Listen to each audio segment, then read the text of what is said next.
ગયા વખતે આપણે ધોરણ 11 સાયન્સમાં પ્રકરણ 11 ગણિતમાં સાંકાઓ વિશેની વાત કરી. જેમ પરવલયના કેટલાક દાખલા જોઈ એટલે આપણે નાભી નિયામિકાનું સમીકરણ વગેરેની આપણે વાતો કરી. હવે 11.2 માં આપણે 11મો અને 12મો દાખલો છે. એવું ઉદાહરણ પણ છે તમારું, તમને જો કહી દેવામાં આવે તો ઉદાહરણ 7 છે. જુઓ કે જેનું શિરોબિંદુ ઉગમ બિંદુ હોય અને નાભીના આયામ 0, 2 હોય તેવું પરવલયનું સમીકરણ મેળવો. એવો દાખલો છે. જેનું શિરોબિંદુ કયું હોય છે? ઉગમ બિંદુ છે, બરાબર. એટલે 0, 0 એ આમ છે. ઉગમ બિંદુ એટલે શું થશે? 0, 0 છે, બરાબર છે. અને નાભીના આયામ તમને આપી દીધેલા છે 0, 2 છે અને y અક્ષ પ્રત્યે સમમિત હોય છે એવું કહી દીધું છે. અને તમને ખબર પડી જાય છે હવે શિરોબિંદુ 0, નાભીના 0, 2 છે એટલે નાભી y અક્ષ પર છે. નાભી કઈ અક્ષ પર થશે? y અક્ષ પર છે. બસ આવું તમને તે દિવસે પણ અગાઉ કહી દઉં કે આપણે નાભી ઉપરથી સીધું લખી દેવાનું y અક્ષ પર છે. અને y અક્ષ એ પરવલયનો અક્ષ થશે. એ તમારે યાદ રાખવાનું. y અક્ષ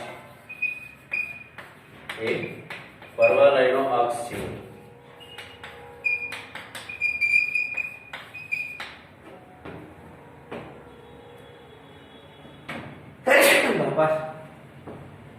નાભીના આયામ કેવા છે? ધન છે. એટલે પરવલયનું સમીકરણ શું થશે? x² બરાબર 4ay 4a કૌંસમાં 2 8. આ તમારું પરવલયનું સમીકરણ થઈ ગયું. 8y બરાબર છે. હા, નાભી છે એટલે એની જગ્યાએ કિંમત મૂકવાની છે આપણે. એટલે 8y સમીકરણ મેળવવાનું છે ને એટલે 2 કૌંસમાં y એટલે 8y થશે. આ તમારું પરવલયનું સમીકરણ થઈ ગયું. હવે એવો જ બીજો છે. y અક્ષ પ્રત્યે સમમિત હોય અને શિરોબિંદુ ઉગમ બિંદુ હોય અને બિંદુ 2 - 3. આવું નાભી એવું નથી કીધું, ખાલી બિંદુ કીધું છે. અને 2 - 3 માંથી પસાર થતા પડે.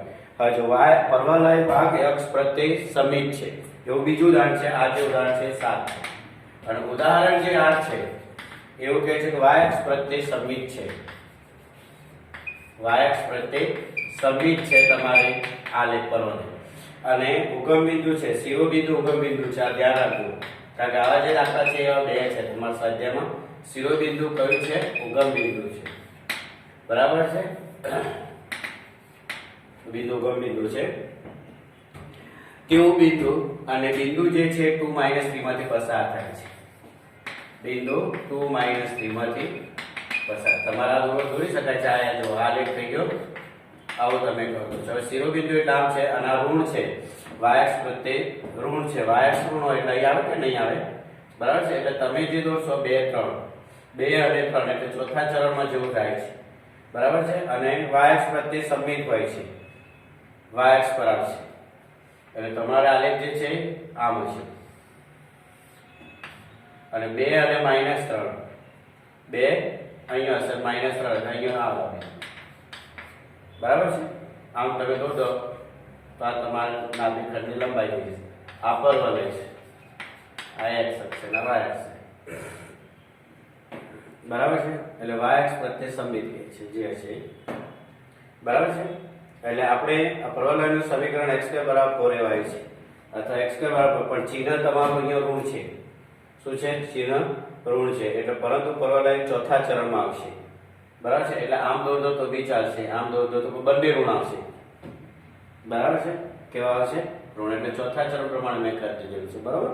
હવે 2, 3 માંથી પસાર થતો હોય નીચેની તરફ ખુલ્લો હશે તો તમારે પછી પરવલય જે છે આ રીતે y અક્ષ પ્રત્યે દોર્યા કે y x² બરાબર થશે. y અક્ષ ને સમમિત હોય તો આવી રીતે અલગ થશે, નીચેની તરફ ખુલે છે, બરાબર છે. એટલે અહીંયા બિંદુ તમારો 2 - 3 છે.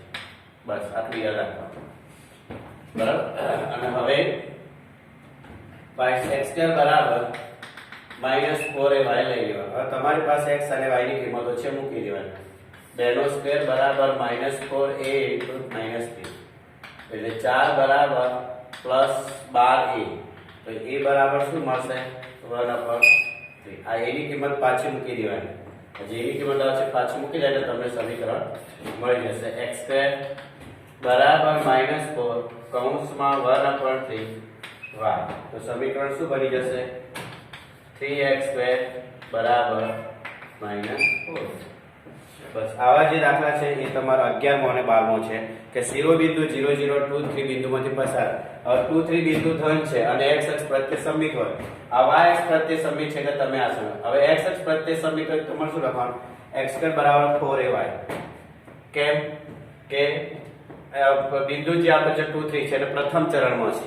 પણ પ્રથમ ચરણમાં ધન હોય એટલે x² બરાબર 4 હોય. x અને y ની કિંમત મૂકી દો. a ની કિંમત મળે, a ની કિંમત પાછી મૂકી દેવાની.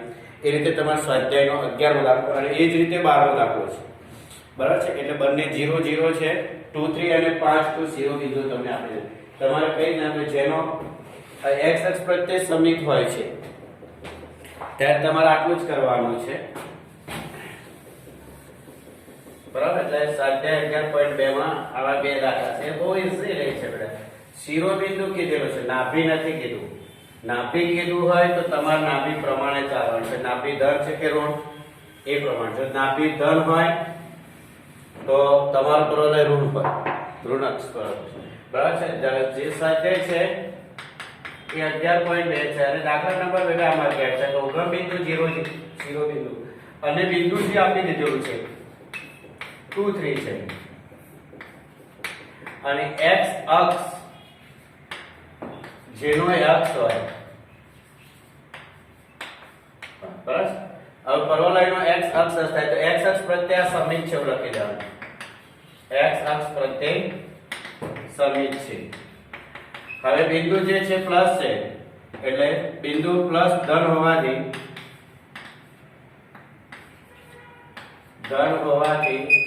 પરવલય પ્રથમ ચરણમાં છે. કયા ચરણમાં? પ્રથમ ચરણ. બરાબર? તો પ્રથમ ચરણ માટે x અક્ષ પ્રત્યે સમમિત હોય તેવું સમીકરણ શું છે? y² બરાબર 4ax. હવે બિંદુ નામ મૂકી દો. y એટલે 3 નો સ્ક્વેર 4a અને 2 9 બરાબર 4a એટલે 8a થશે. માટે a બરાબર શું થશે? 9/8. આ પાછા આની અંદર મૂકી દેવાનું. એટલે તમારું સમીકરણ શું થશે? y² બરાબર 4 9/8 a x 4 દુ 8 એટલે 9/2 x થઈ જાય. y² બરાબર માટે 2y² બરાબર 9. 2y² બરાબર 9x એ તમારી. એવી જ રીતે બીજો છે y અક્ષ પ્રત્યે સમમિત છે. બિંદુ શિરો 12માં દાખલો શિરોબિંદુ ઉગમ બિંદુ છે અને જેનું બિંદુ 5 2 હોય y અક્ષ પ્રત્યે સમમિત હોય તો y અક્ષ પ્રત્યે સમમિત છે. બિંદુ ધન છે એટલે પ્રથમ ચરણ. તો x² બરાબર 4ay. x અને y ની વેલ્યુ મૂકી દો એ શોધ્યો અને પછી હવે એ જે એની વેલ્યુ આવે આ સમીકરણ મૂકી દો. બરાબર? આને નંબર 1 આપી દે તમને એવું લાગે તો. એટલે અહીંયા તમે લખી શકો છો 1 માં મૂકતા. એટલે તમારે જોવું હોય ફરી તો ભૂલ પડે ને કે ક્યાં છે તમને ખ્યાલ ના આવે. એટલે 2y² બરાબર 9x એવી રીતે પેલું તમે y છે. એટલે આ રીતે 11.2 તમારું થઈ જશે. અને આગળના પેજમાં આપણે નાભી નહીં આપણે બધું આપણે શોધી કાઢેલું હતું જો તમને ખ્યાલ હોય તો. બરાબર છે? એટલે આ થઈ તમારું બિંદુ જે કહેવાય છે આપણે એની આપણે વાત થઈ ગઈ. હવે આપણી પાસે નવી વસ્તુ આવે છે બેટા ઉપવલયની વાતો કરવાની છે. ઉપવલય એટલે શું? બરાબર છે? એની વ્યાખ્યા આવશે પછી એના સૂત્રો જે હોય એ બધું આપણે જોઈ લેવું પડશે. બરાબર? અને જોઈએ તો તમને ખ્યાલ આવશે. એટલે આપણે બધું જોઈ લઈએ પહેલા. બરાબર? ઉપવલય એટલે જેના સમતલમાંના કોઈ બે નિશ્ચિત બિંદુઓથી અંતરનો સરવાળો અચળ હોય એવા બિંદુઓનો ગણ. કેવું મસ્ત આપી દીધેલું છે વાક્ય. જોયું તમે? આ બધું સમજી લેવું પડશે. હવે આપણે સમતલના એવા કોઈ પણ બિંદુઓ કે જેમના નિશ્ચિત બિંદુઓ કે તેમના અંતરનો સરવાળો અચળ થતો હોય. કેવો થતો હોય છે? અચળ. ઉપવલય જ્યાં કોઈ દોરો છો એ લંબ આકાર આવશે એટલે ધ્યાન રાખજો. ઉપવલય એટલે જેના સમતલમાંના કોઈ પણ બે નિશ્ચિત બિંદુઓ તમારે આવી રીતે આકૃતિ દોરવાની. બરાબર છે? બહુ લાંબી ના જતી એનું પણ ધ્યાન આપણે જોડે જોડે રાખવાનું છે. બરાબર? અને એના પછી આપણે આકૃતિ દોરીને પહેલા સમજી લઈએ વ્યાખ્યાઓ અને અને એના જે બિંદુઓની જે વાતો કરેલી છે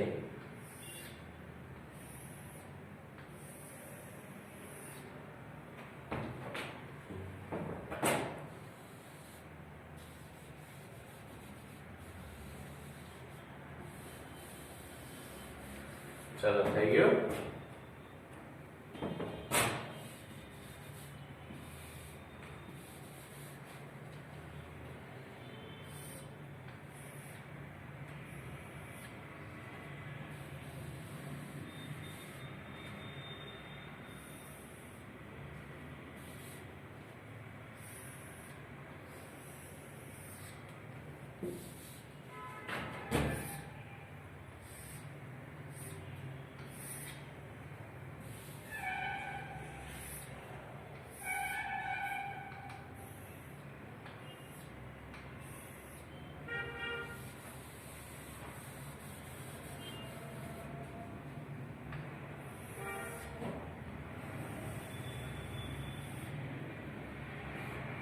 જે આપણે આવે છે સમજી લેવાનું.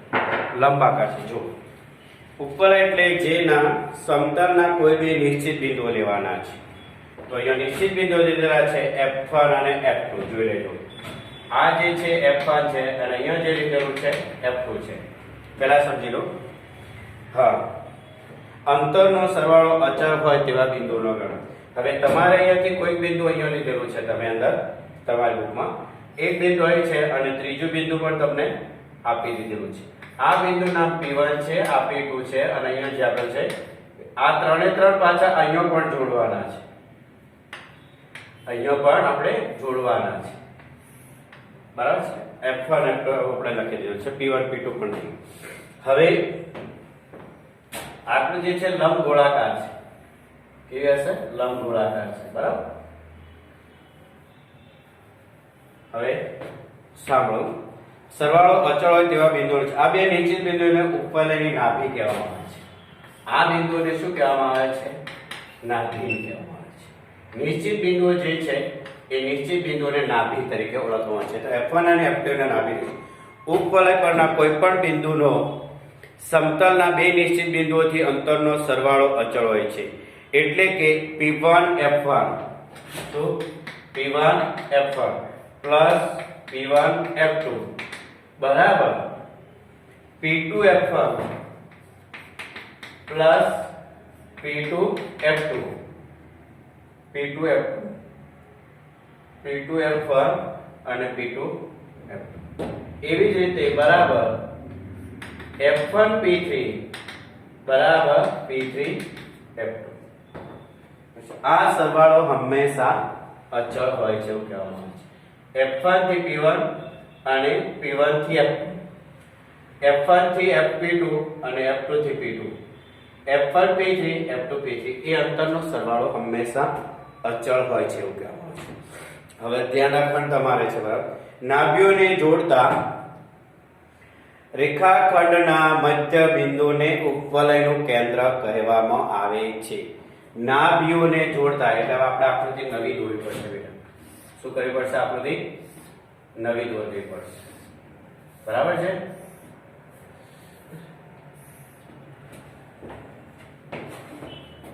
નાભીઓને જોડતા રેખાખંડના મધ્ય બિંદુને ઉપવલયનું શું કહેવામાં આવે છે?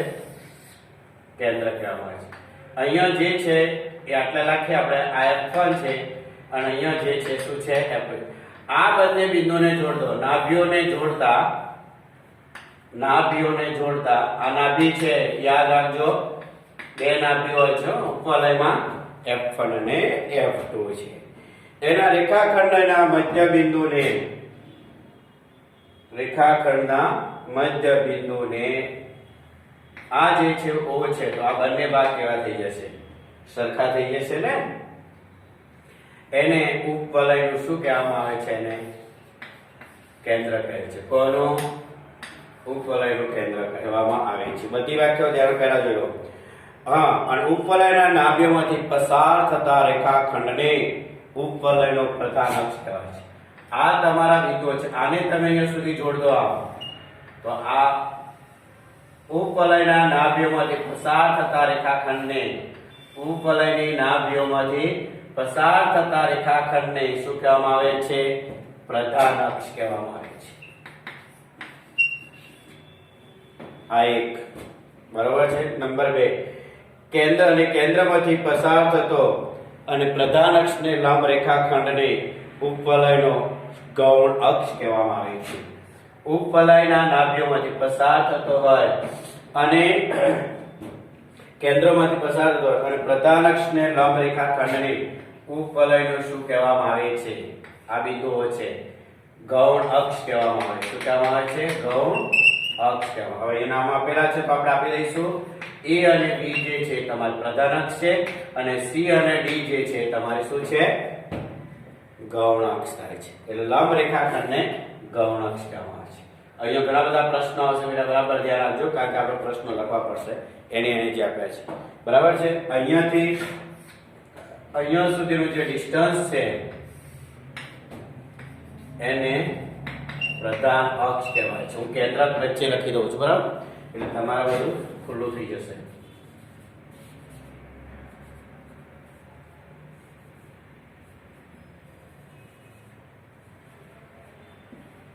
નાભ્યના મધ્ય નાભીને જોડતા રેખાખંડના મધ્ય બિંદુને શું કહેવામાં આવે છે?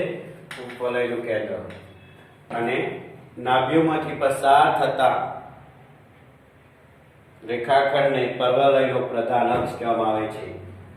અને કેન્દ્રમાંથી પસાર થતા અને પ્રધાન અક્ષને લંબ રેખાખંડને ગૌણ અક્ષ કહેવામાં આવે છે. તો આ પ્રધાન અક્ષ થશે અને અહીંયાથી જે આ ડિસ્ટન્સ છે, અહીંથી તમે આ જે કરો છો અને આ જે થાય છે એ જે ડિસ્ટન્સ છે તમારું એ ગૌણ અક્ષની લંબાઈ થશે. શું થશે? ગૌણ અક્ષ કીધેલો છે. આગળ, જે પ્રધાન અક્ષના અંત્ય બિંદુ ઉપવલયના શિરોબિંદુઓ કહેવામાં આવે છે. પ્રધાન અક્ષના અંત્ય બિંદુઓ કયા છે? A અને B. તો A અને B ને ઉપવલયના શું કહેવામાં આવે છે? પ્રધાન અક્ષ અને ઉપવલયના શિરોબિંદુઓને પ્રધાન અક્ષ ઉપવલયને જે બિંદુએ છેદે છે એ બિંદુઓને ઉપવલયના શિરોબિંદુઓ કહેવામાં આવે છે. પ્રધાન અક્ષના અંત્ય બિંદુઓને ઉપવલયના શિરોબિંદુઓ કહેવામાં આવે છે. બરાબર ધ્યાન રાખજો. પ્રધાન અક્ષની લંબાઈ 2a થાય છે. કેટલી થાય છે? 2a થશે. બરાબર છે. પ્રધાન અક્ષની લંબાઈ 2a અને ગૌણ અક્ષની લંબાઈ 2b. તમે અહીંથી અંતર એ હોય તો આ પણ અંતર એટલે 2a થશે અને આ પણ bb એટલે 2b થશે. યાદ રાખજો, પ્રધાન અક્ષની લંબાઈ 2a અને ગૌણ અક્ષની લંબાઈ 2b થાય છે. બે નાભીઓ વચ્ચેના અંતરને 2c વડે દર્શાવવામાં આવે છે. બે નાભીઓ વચ્ચેનું જે અંતર છે આ અંતરને શેના વડે દર્શાવવામાં આવે છે? 2c વડે દર્શાવવામાં આવે છે. નાભીઓ વચ્ચે એટલે આ cc અંતર છે એટલે 2c થઈ જશે. બરાબર? આ અંતર એ છે, આ બાજુનું અંતર અમારે અહીંયા આટલાથી અહીંથી જે આ ડિસ્ટન્સ છે એ છે અને અહીંથી આ ડિસ્ટન્સ છે એ છે. તો પ્રધાન અક્ષને 2a વડે દર્શાવવામાં આવશે અને ગૌણ અક્ષની લંબાઈ હતી આ b છે અને આ પણ b છે. એટલે ગૌણ અક્ષની લંબાઈ કેટલી થશે? 2b થશે. અને નાભી વચ્ચેનું અંતર 2c છે એમ કહેવામાં આવે છે. તેથી અર્ધ પ્રધાન અક્ષની લંબાઈ અડધો પ્રધાન અક્ષ હતો અને અડધો ગૌણ અક્ષ હતો b કહેવામાં આવે છે. ઉપવલયના અર્ધ પ્રધાન અક્ષ, અર્ધ ગૌણ અક્ષ અને કેન્દ્રથી નાભી સુધીના અંતર વચ્ચેનો સંબંધ શું હોય છે? તો એ લખેલા જ છે સૂત્રો તમારે, કારણ કે કાટકોણ ત્રિકોણ બનાવી દેશે. બરાબર છે? તમે લખેલું છે કે F1P, F2P બરાબર F1 આ બધું તમને લખેલા છે. એટલે એ જ્યારે શોધવાના આવે છે પાયથાગોરસ પ્રમાણ તમારે કામ કરવું પડશે. b² + c², b² + c² a - c આ બધું ઘણું બધું ત્યાં તો લખેલું છે. પ્રધાન અક્ષનું એક અંત્ય બિંદુ P હોય તો P ના નાભ્યથી અંતરનો સરવાળો, P થી નાભ્યોના અંતરનો સરવાળો F1P + F2P બરાબર F1O + F2O + OP. બરાબર છે? બહુ બધા અંતરો લખવાના છે, બધા તમારે લખવા હોય તો થઈ શકે છે. C + a + a - c ઉડી જાય એટલે 2a આવી જશે. બરાબર છે? અને Q માટે નાભ્યોના અંતરનો સરવાળો બધું તમને આપી દીધું છે. આપણે કરશું એવું લખવાની કોઈ જરૂર નથી.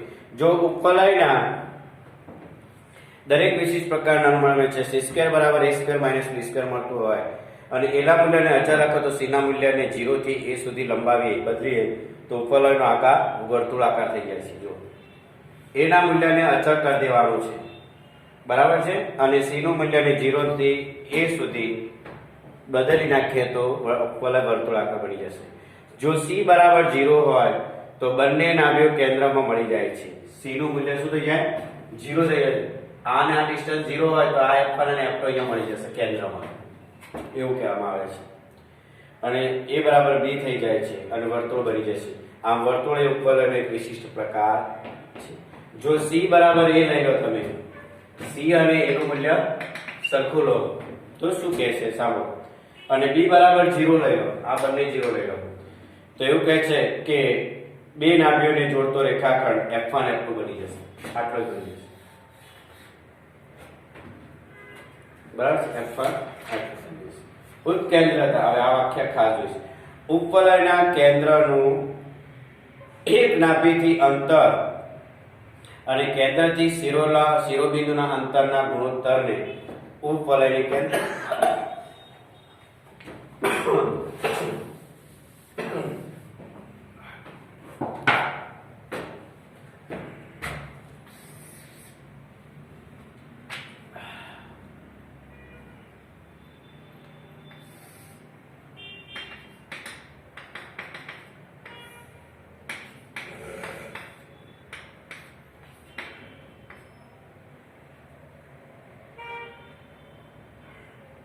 c upon a નો ગુણોત્તર.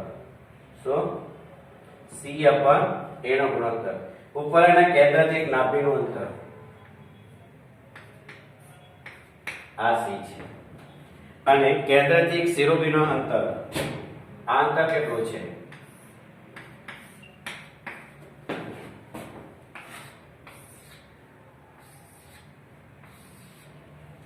તો c upon a ના ગુણોત્તરને c upon a ના ગુણોત્તર ઉત્કેન્દ્રતા એ કહેવામાં આવે છે. આમ E બરાબર c upon a અને a સ્ક્વેર બરાબર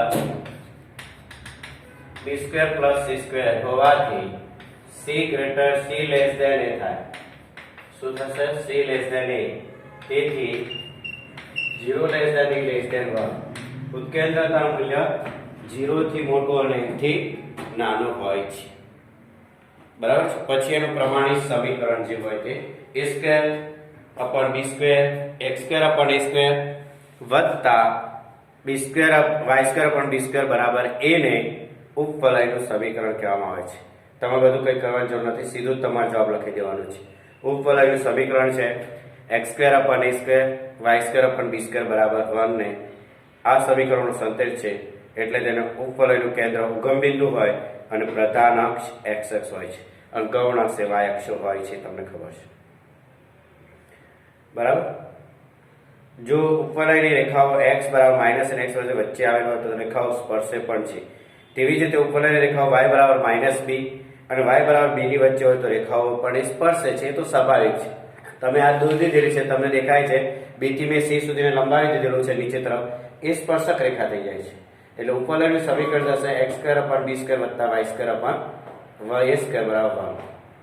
ઉપવલયના પ્રમાણિત સમીકરણ ઉપવલયનું કેન્દ્ર ઉગમ બિંદુ હશે. ઉપવલયનું કેન્દ્ર કોણ હશે? ઉગમ બિંદુ. અને પ્રધાન અક્ષ અને ગૌણ અક્ષ એ અક્ષોના યામક્ષો છે. એ અક્ષોના શું છે? આ બહુ વસ્તુ ધ્યાન છે. ગૌણ અક્ષ એટલે આને x અક્ષ કહેવાય, અને આને કઈ અક્ષ કહેવાની છે? y અક્ષ કહેવાની છે. આને લંબાવી તો ઉગમ બિંદુ જે છે એ એનું શિરોબિંદુ થઈ જશે. જેનું કેન્દ્ર ઉગમ બિંદુ સિવાયનું કોઈ પણ બિંદુ હોય તો કેન્દ્રમાંથી પસાર થતી રેખાઓ પ્રધાન અક્ષ અને ગૌણ અક્ષ જ હોય, અને ગૌણ અક્ષ પ્રધાન અક્ષને હંમેશા જો કેન્દ્ર સિવાયનું તમારું કોઈ બિંદુ આપી દીધેલું હોય તો પ્રધાન અક્ષ અને ગૌણ અક્ષ પરસ્પર હંમેશા લંબ જ થશે, બરાબર છે. બીજી નોંધ છે તમારા માટે કે ઉપવલય બંને અક્ષો પ્રત્યે સમિત છે. કારણ જો કોઈ બિંદુ x ઉપવલય પર હોય તો બિંદુ -xy એ તો બધા ચરણમાં આવી જશે, બરાબર છે. -xy એટલે -x છે, y છે અહીં આવે છે, બરાબર છે. અહીં બિંદુ આવી જશે. અને બીજું કહેવામાં આવે છે -x -y તો આ ચરણ આવશે, અરાય ચરણ. તો આમાં તમારા પસાર થઈ શકે છે. ઉપવલયના નાભીઓ હંમેશા પ્રધાન અક્ષ પર જ હોય છે. નાભીઓ ક્યાં છે? પ્રધાન અક્ષ પર છે. તો તમને દેખાય છે F1 અને F2. અક્ષ પરના અંતઃખંડો પરથી પ્રધાન અક્ષને નક્કી થઈ શકે. જો x² ના સહગુણકમાં છેદની સંખ્યા મોટી હોય, x² ના સહગુણકમાં છેદની સંખ્યા મોટી હોય, સાંભળી લેજો, x² ના સહગુણકમાં છેદની સંખ્યા મોટી હોય તો પ્રધાન અક્ષ x અક્ષ પર છે, અને y² ના સહગુણકમાં છેદની સંખ્યા મોટી હોય તો પ્રધાન અક્ષ y અક્ષ પર છે કહેવાય છે. પ્રધાન અક્ષ y અક્ષ પર કહેવાય. x² નો છેદ મોટો આવે તો પ્રધાન અક્ષ x અક્ષ થઈ જશે, અને y² નો સહગુણક છેદ મોટો હોય તો પ્રધાન અક્ષ y અક્ષ પર થઈ જશે. એટલે તમારું ઊભી જે શિરોલંબ રેખા આવે એના પર તમારે નાભી બતાવવાનું રહેશે. એટલે આપણે નોંધ છે એ ધ્યાન રાખજો, અને નોંધ આધારિત તમારે કામ થઈ જશે. બરાબર? તો ત્યાર પછી આપણે એ તમને આપી દીધેલું છે, આપણે કઈ જરૂર છે નહીં. બરાબર? એ પર નાભી લંબની લંબાઈ પણ આપી દીધી છે. y અક્ષ પ્રત્યે સમિત હોય l બરાબર b² અપન a. બરાબર છે? હવે બંને અક્ષો પ્રત્યે સમિત છે એની પણ વાતો કરી છે તમારે, અને આપણે જે લખવાનું છે બરાબર છે એ જોવાનું છે. કેન્દ્ર 0 0 નાભિલંબ ઉપવલયના કોઈ પણ નાભીમાંથી પસાર થતો રેખાખંડ, ઉપવલયના કોઈ પણ નાભીમાંથી પસાર થતો રેખાખંડ કે જે પ્રધાન અક્ષને લંબ હોય અને જેના અંતર્બિંદુઓ ઉપવલય પર આવેલા હોય તેને ઉપવલયનો નાભિલંબ કહેવામાં આવે છે. શું કહેવામાં આવે છે? નાભિલંબ. ઉપવલયની કોઈ પણ નાભીમાંથી પસાર થતા રેખાખંડ જે પ્રધાન અક્ષને લંબ હોય અને એના અંત્યબિંદુઓ ઉપવલય પર આવેલા હોય, બરાબર છે? આ તમે દોરી લીધું તો આના પર એના ઉપબિંદુ હોય તો એને નાભિલંબની લંબાઈ કહેવાય, નાભિલંબ તરીકે ઓળખવામાં આવે છે. બરાબર? એવા છે નિયમિત n પછી નિયામિકાની પણ વાત આવે છે. બરાબર? કેન્દ્ર 0 0 હોય, શિરોબિંદુઓ ધન અને 0 હોય, જો નાભીઓ -c0 અને f1 -c0 થશે અને f2 c0 થશે. એ તો તમને ખબર છે. c બરાબર a અને c બરાબર √a² - b² થઈ જશે. ઉત્કેન્દ્રતા e બરાબર c અપન a. c એટલે શું? √a² - b² અપન a. આ સૂત્રો જે છે બધા તમારા ગૌણ અક્ષની લંબાઈ 2b, પ્રધાન અક્ષની લંબાઈ 2a, એ તમને બધી જ ખબર છે.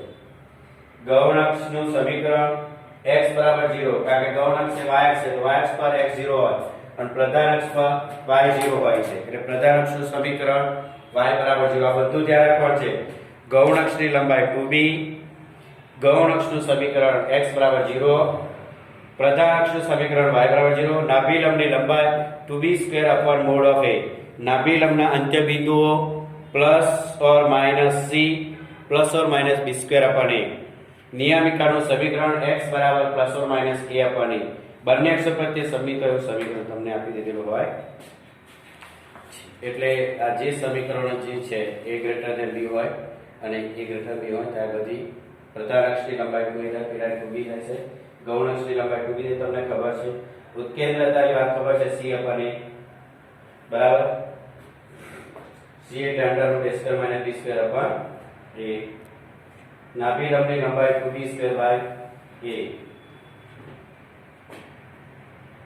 અંત્યબિંદુઓ +or- જો x બંને અક્ષ પ્રત્યે સમિત હોય તો નાભિલંબના અંત્યબિંદુઓ +or- b² અપન a 0 c કરી દેવાય. એટલે ઉત્કેન્દ્રતા તમારે નિયમિકરણ સમીકરણ a અપન a થઈ જશે, કે x અપન a થઈ જશે.